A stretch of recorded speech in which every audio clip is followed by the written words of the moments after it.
Let's talk about the latest drama surrounding controversial influencer and kickboxer Andrew Tate. So Andrew Tate is someone that I've been accused of defending and simultaneously throwing under the bus and demonizing. So I guess I'll just make my thoughts on Andrew Tate clear before we get into this.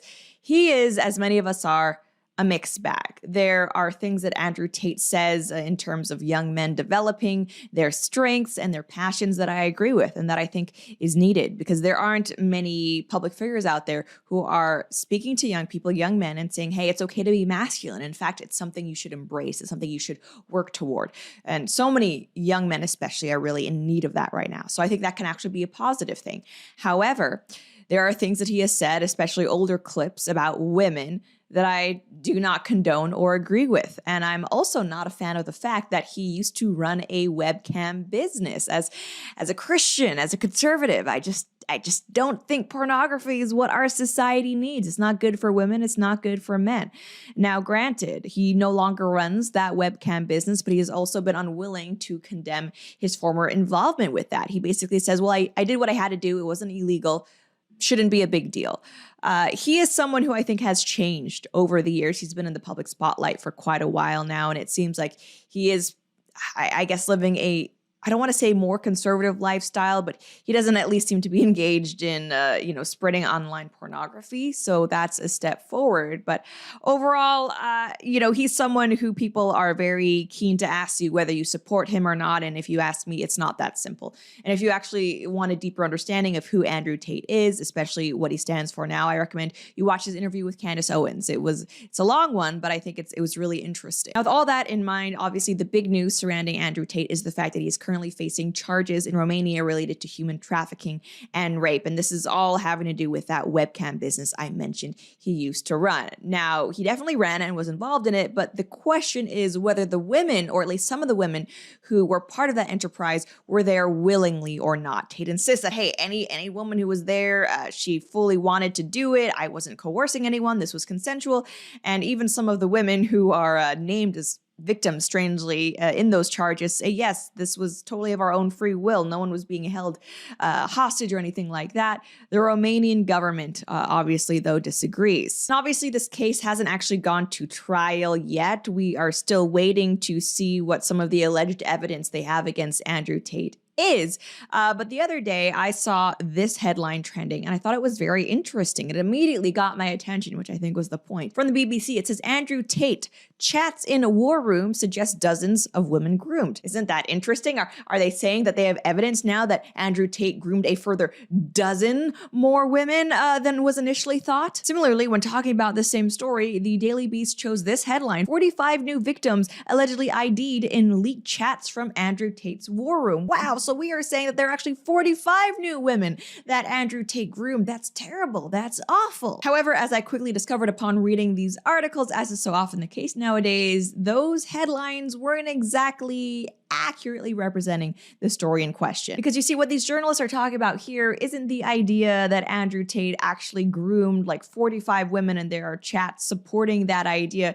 Instead, what they are referring to is the fact that members of Andrew Tate's war room, which is essentially like a men's club, other people within his organization were apparently allegedly discussing ways to groom women into sex work. Now, don't get me wrong. Again, I'm against sex work. This does sound human trafficking adjacent, if not outright human trafficking. We can discuss the differences there. I don't condone any of that, but I think there was a very conscious decision made on the part of these publications to try and make it seem like Andrew Tate himself was just at it again, grooming girls online. Let's actually get into these articles here because, of course, if this is Andrew Tate's organization, the War Room, even if he himself is not participating in these actions, that doesn't mean he bears no responsibility for what is going on in his own club. So it says here, evidence that dozens of women were groomed into online sex work by members of influencer Andrew Tate's War Room group has been uncovered by the BBC. Leaked internal chat logs identify 45 potential victims between March 2019 and April 2020,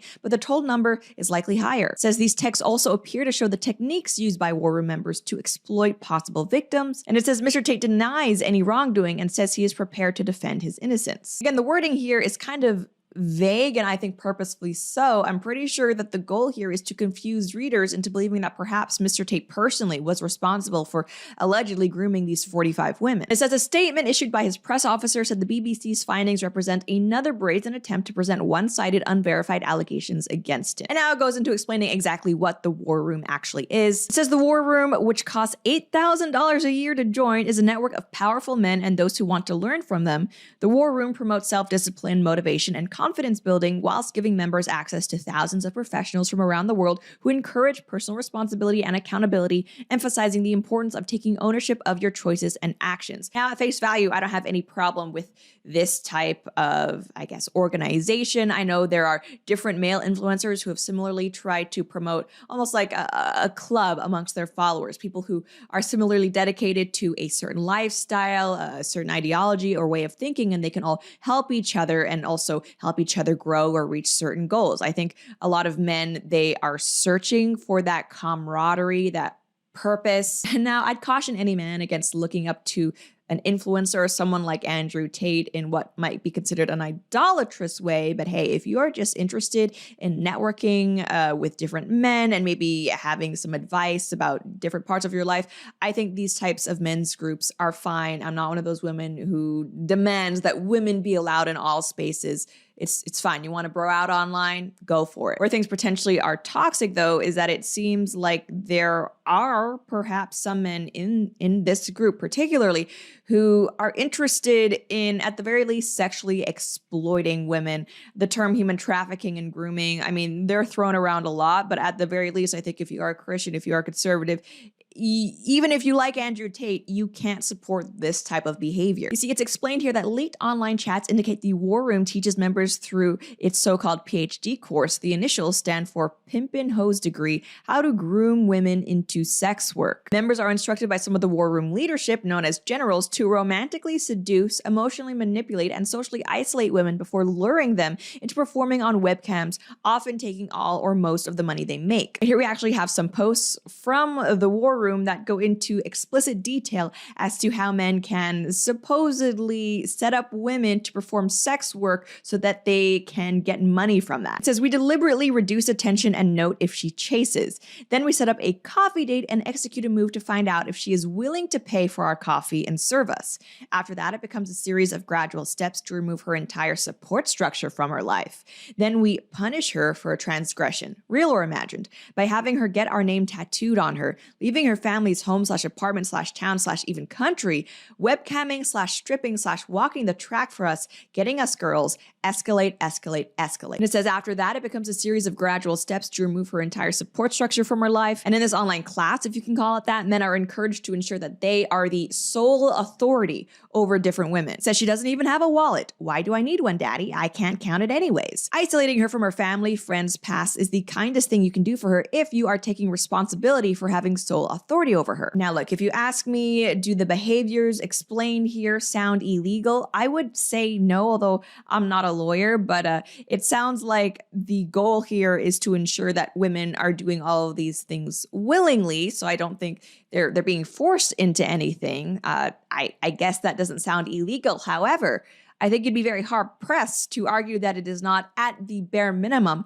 highly, highly immoral. I think at the very least, this is a guidebook explaining how to have one of the most toxic relationships or mindsets possible when it comes to women. And that's not even talking about the sex work. That's just the idea that you're trying to isolate a woman from her friends and family and make her dependent on you with the explicit goal of being able to control her or manipulate her. And it's like, yes, obviously these women are adults and they have agency, but that doesn't excuse the fact that this is behavior that is meant to push someone beyond a limit that they might previously or otherwise have. Again, this is just toxic behavior. It's smarmy, and it's not traditional in any sense. And I know people in especially the red pill community, they like to equate these types of power dynamic with, oh, well, I'm just traditional. Sorry, I'm not a feminist like you. It's like, no, nothing about this is biblical, Christian, or traditional. This is just, I mean, it's straight up, I would even go so far as to say evil, malicious. And so how this all relates back to Andrew Tate, like, again, I want to be clear here, despite what these articles might try to to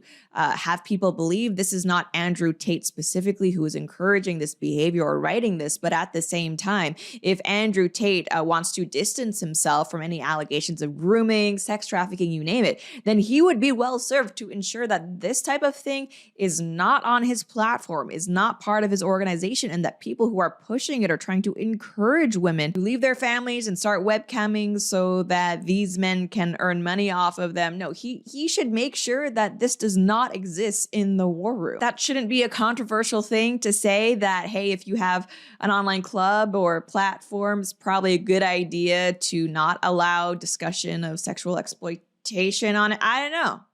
Seems pretty straightforward to me, but as always, I would love to know what you guys think. If you enjoyed this video, please be sure to like, share, and subscribe. Until next time.